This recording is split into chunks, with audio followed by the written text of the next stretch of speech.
Welcome to Just the Word, where we're reading through the Bible in 1 year. And I'm Net. Today's reading will come from Psalm chapter 36 and from Mark chapters 4 and 5. Psalm chapter 36. An oracle is within my heart concerning the sinfulness of the wicked. There is no fear of God before his eyes. For in his own eyes he flatters himself too much to detect or hate his sin. The words of his mouth are wicked and deceitful. He has ceased to be wise and to do good. Even on his bed he plots evil. He commits himself to a sinful course and does not reject what is wrong. Your love, O Lord, reaches to the heavens, your faithfulness to the skies. Your righteousness is like the mighty mountains, your justice like the great deep. O Lord, you preserve both man and beast. How priceless is your unfailing love. Both high and low among men find refuge in the shadow of your wings. They feast on the abundance of your house. You give them drink from your river of delights. For with you is the fountain of life. In your light we see light. Continue your love to those who know you, your righteousness to the upright in heart. May the foot of the proud not come against me, nor the hand of the wicked drive me away. See how the evildoers lie fallen, throw down, not able to rise. Now we move to Mark. Mark chapter 4.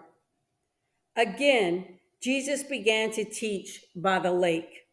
The crowd that gathered around him was so large that he got into a boat and sat on it out on the lake, while all the other people were along the shore at the water's edge. He taught them many things by parables, and in his teaching said, Listen, a farmer went out to sow his seed. As he was scattering the seed, some fell along the path, and the birds came and ate it up. Some fell on rocky places where it did not have much soil. It sprang up quickly because the soil was shallow. But when the sun came up, the plants were scorched, and they withered because they had no root. Other seed fell among thorns, which grew up and choked the plants so that they did not bear grain. Still other seed fell on good soil. It came up, grew, and produced a crop, multiplying 30, 60, or even 100 times. Then Jesus said, He who has ears to hear, let him hear. When he was alone, the 12 and the others around him asked him about the parables.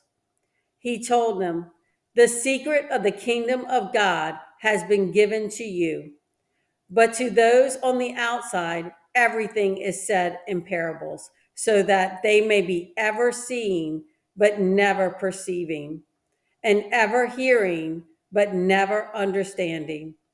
Otherwise, they might turn and be forgiven. Then Jesus said to them, Don't you understand this parable? How then will you understand any parable? The farmer sows the word. Some people are like seed along the path where the word is sown. As soon as they hear it, Satan comes and takes away the word that was sown in them. Others, like seed sown on rocky places, hear the word and at once receive it with joy. But since they have no root, they last only a short time. When trouble or persecution comes because of the word, they quickly fall away.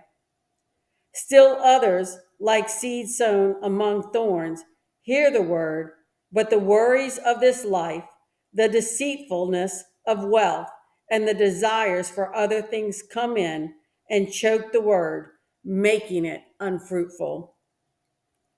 Others, like seed sown on good soil, hear the word, accept it, and produce a crop 30, 60, or even 100 times what was sown.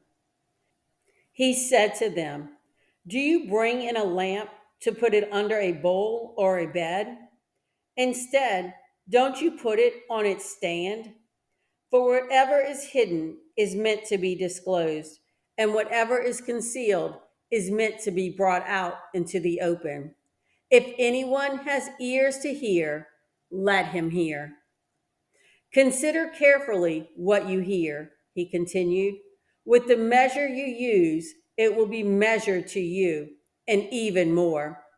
Whoever has will be given more. Whoever does not have, even what he has will be taken from him.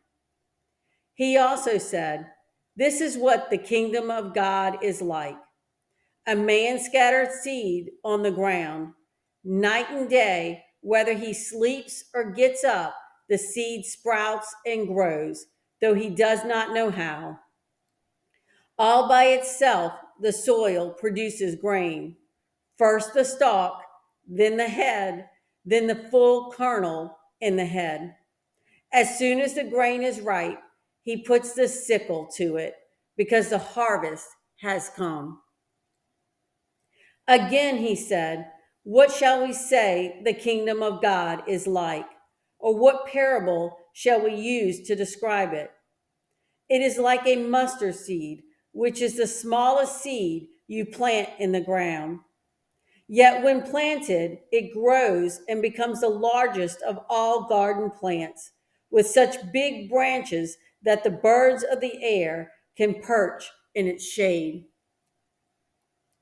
With many similar parables, Jesus spoke the word to them as much as they could understand. He did not say anything to them without using a parable. But when he was alone with his own disciples, he explained everything.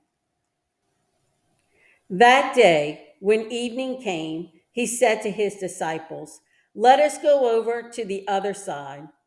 Leaving the crowd behind, they took him along, just as he was in the boat. There were also other boats with him. A furious squall came up, and the waves broke over the boat so that it was nearly swamped. Jesus was in the stern, sleeping on a cushion. The disciples woke him and said to him, "Teacher, don't you care if we drown?" He got up, rebuked the wind, and said to the waves, "Quiet, be still." Then the wind died down, and it was completely calm. He said to his disciples, "Why are you so afraid? Do you still have no faith?" They were terrified and asked each other, "Who is this? Even the wind and the waves obey him." Mark chapter 5. They went across the lake to the region of Gerasenes. When Jesus got out of the boat, a man with the evil spirit came from the tombs to meet him. This man lived in the tombs, and no one could bind him anymore, not even with a chain. For he had often been chained hand and foot, but he tore the chains apart and broke the irons on his feet. No one was strong enough to subdue him. Night and day among the tombs and in the hills, he would cry out and cut himself with stones. When he saw Jesus from a distance, he ran and fell on his knees in front of him. He shouted at the top of his voice, "What do you want with me, Jesus, Son of the Most High God? Swear to God that you won't torture me." For Jesus had said to him, "Come out of this man, you evil spirit." Then Jesus asked him, "What is your name?" "My name is Legion," he replied, "for we are many." and he begged Jesus again and again not to send them out of the area. A large herd of pigs was feeding on the nearby hillside. The demons begged, "Send us among the pigs. Allow us to go into them." He gave them permission, and the evil spirits came out and went into the pigs. The herd, about 2,000 in number, rushed down the steep bank into the lake and were drowned. Those tending the pigs ran off and reported this in the town and countryside, and the people went out to see what had happened.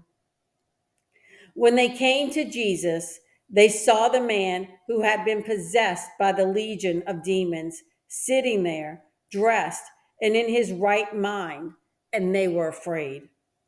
Those who had seen it told the people what had happened to the demon possessed man and told about the pigs as well. Then the people began to plead with Jesus to leave their region. As Jesus was getting into the boat, the man who had been demon possessed begged to go with him. Jesus did not let him go, but said, "Go home to your family and tell them how much the Lord has done for you and how he has had mercy on you." So the man went away and began to tell in the Decapolis how much Jesus had done for him, and all the people were amazed. When Jesus had again crossed over by boat to the other side of the lake, a large crowd gathered around him while he was by the lake. Then one of the synagogue rulers, named Jairus, came there. Seeing Jesus, he fell at his feet and pleaded earnestly with him. "My little daughter is dying. Please come and put your hands on her so that she will be healed and live."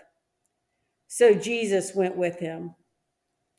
A large crowd followed and pressed around him. And a woman was there who had been subject to bleeding for 12 years. She had suffered a great deal under the care of many doctors and had spent all she had. Yet instead of getting better, she grew worse. When she heard about Jesus, she came up behind him in the crowd and touched his cloak, because she thought, "If I just touch his clothes, I will be healed." Immediately, her bleeding stopped, and she felt in her body that she was freed from her suffering. At once, Jesus realized that power had gone out from him. He turned around in the crowd and asked, "Who touched my clothes?" "You see the people crowding against you," his disciples answered, "and yet you can ask, 'Who touched me?'" But Jesus kept looking around to see who had done it. Then the woman, knowing what had happened to her, came and fell at his feet, and trembling with fear, told him the whole truth. He said to her, "Daughter, your faith has healed you. Go in peace and be freed from your suffering." While Jesus was still speaking, some men came from the house of Jairus, the synagogue ruler. "Your daughter is dead," they said. "Why bother the teacher anymore?" Ignoring what they said, Jesus told the synagogue ruler, "Don't be afraid, just believe." He did not let anyone follow him except Peter, James, and John, the brother of James. When they came to the home of the synagogue ruler, Jesus saw a commotion with people crying and wailing loudly. He went in and said to them, "Why all this commotion and wailing? The child is not dead, but asleep." But they laughed at him.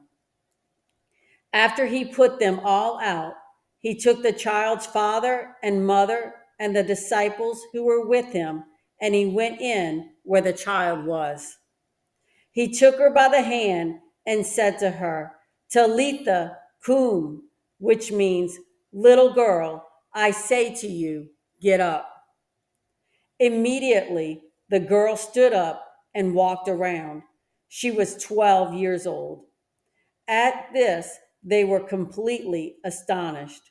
He gave strict orders not to let anyone know about this and told them to give her something to eat. Thanks for joining Just the Word. See you tomorrow.